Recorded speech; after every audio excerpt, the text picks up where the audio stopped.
Baik, Assalamualaikum warahmatullahi wabarakatuh. Rekan-rekan sekalian, saya ingin menjelaskan di sini analisis data untuk perencanaan jaringan berdasarkan peta dan topografi. Jadi, sebelum kita masuk ke perhitungan, itu kita harus sudah memiliki peta, kita sudah harus memiliki blok pelayanan, kita juga sudah harus membuat skema jaringan perpipaan yang akan dibuat. Karena nanti dalam perhitungan setiap section pipa itu akan ada yang namanya pembebanan. Begitu juga nama-nama dari setiap node itu atau setiap titik itu sudah harus ada. Nah, jadi yang ingin saya jelaskan pada video kali ini yaitu bagaimana tahapan perencanaan berdasarkan peta.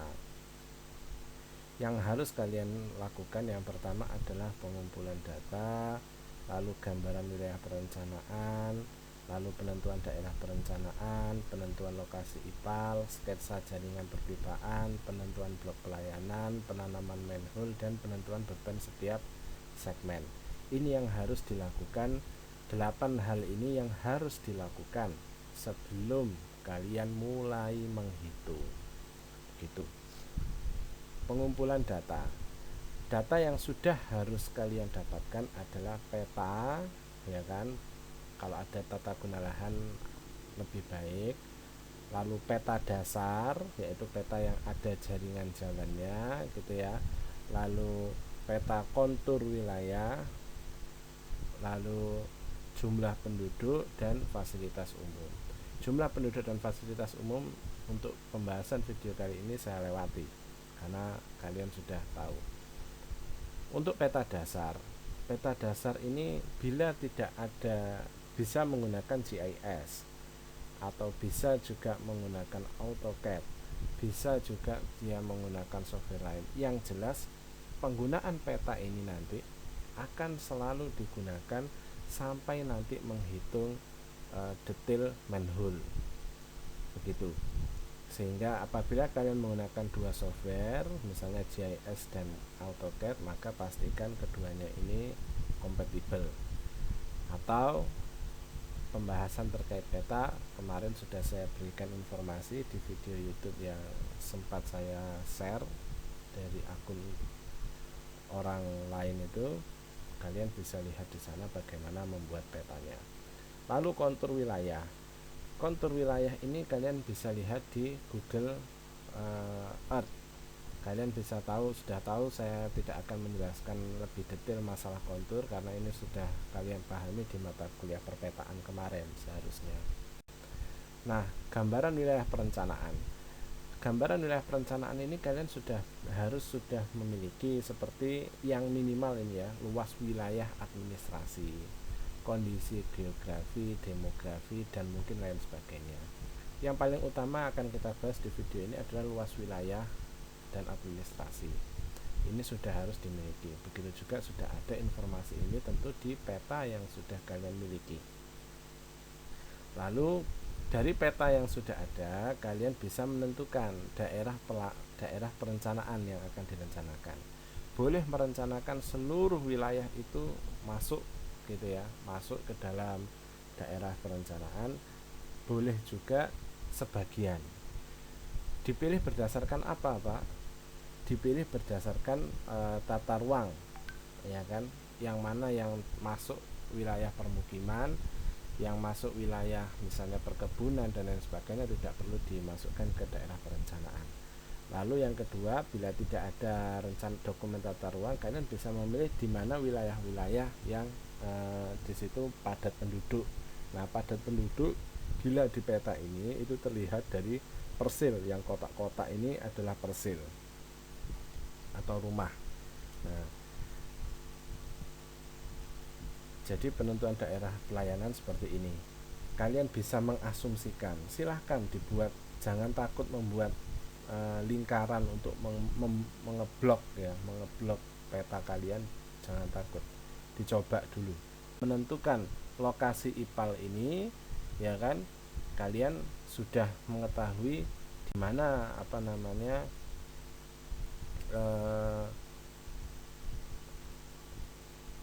kontur dari sebuah daerah perencanaan yang akan kalian buat. Silahkan dibuat sketsa jaringan. Sketsa jaringan yang dibuat jangan terlalu banyak gitu ya, tapi juga jangan terlalu sedikit. Yang jelas jaringan pipa yang dibuat itu melewati area-area permukiman yang akan dilayani, seperti itu. Nah, lalu berikutnya, ketika jaringan-jaringan sudah terbuat, kalian bisa mulai menentukan blok pelayanannya. Blok pelayanan ini bisa ditentukan, ini sebagai contoh ya, jangan membuat blok pelayanan sekecil ini. Ini hanya sebagai contoh. Blok pelayanan ini bisa dibuat seperti ini, atau nah ini contoh luasnya, ini dalam satu kabupaten, ini bukan tingkat kecamatan ya, ini kabupaten, dibuat menjadi 1, 2, 3, 4, 5, ada 6 blok pelayanan besar. Nah, ini adalah sebagai contoh bila ada di tingkat kabupaten. Nah, lalu ada yang namanya penanaman manhole. Penanaman manhole ini kalian bisa membuat di mana letak manhole ini kalau di air limbah ya, di mana manhole itu diletakkan. Nah, manhole itu mulai diletakkan di setiap ujung pipa air limbah, itu dia harus ada manhole. Lalu yang kedua, di setiap 100 meter, apabila pipa itu lurus, di setiap 100 meter itu harus ada manhole. Lalu di setiap persimpangan, di setiap belokan itu harus ada manhole, itu untuk air limbah. Dan di setiap manhole itu akan ada hurufnya. Huruf memberikan simbol dia ada di blok apa. Khusus asistensi saya menggunakan kaidah ini daripada kalian ngarang-ngarang sendiri. Jadi huruf itu adalah blok dan angka itu adalah manhole keberapa di blok tersebut. Jadi akan ada blok A misalnya akan ada manhole A1, A2, A3, A4, A5. Lalu di blok B akan ada mungkin B1, B2, B3, B4, B5, seperti itu boleh. Atau angka itu diteruskan, itu juga boleh. Nah, apabila menggunakan yang angka diteruskan ada keuntungannya. Kita akan mengetahui pipa mana yang di bagian akhir dan pipa mana yang di bagian awal. Artinya angka-angka besar itu akan menjadi angka-angka yang memiliki dimensi atau beban air limbah yang sangat besar. Nah, contoh diteruskan itu misalnya di blok A ada A1, A2, A3, A4, A5 misalnya. Lalu di B, karena tadi di A sampai A5, B-nya bukan mulai dari 1 lagi, tapi langsung B6, B7, B8. Lalu di C, karena tadi B8, C-nya tidak C1 tapi C9, C10 dan seterusnya. Itu dengan angka diteruskan. Ini ada keunggulan dan kekurangannya masing-masing. Silahkan kalian bisa memilih. Nah, apabila kalian sudah menentukan manhole dan namanya, baru kalian akan menentukan beban di setiap segmen. Nah, beban di setiap segmen ini akan digunakan untuk menghitung dimensi air limbah.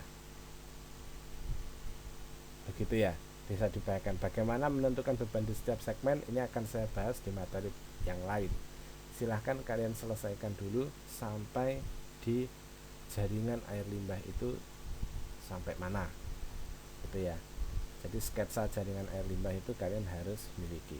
Nah, di beban setiap segmen ini nanti akan ada kita ketika menghitung bagaimana menghitung dimensi F12 sampai F13. Nah, bagaimana kok bisa ketemu diameter 100 mm, itu akan kita bahas nanti di pertemuan berikutnya atau di video berikutnya. Terima kasih, semoga penjelasan ini yang singkat ini membantu. Mohon masukannya karena saya mencoba untuk memberikan solusi tidak menggunakan Zoom bila kuotanya terlalu besar. Memang semoga ini bisa membantu. Terima kasih.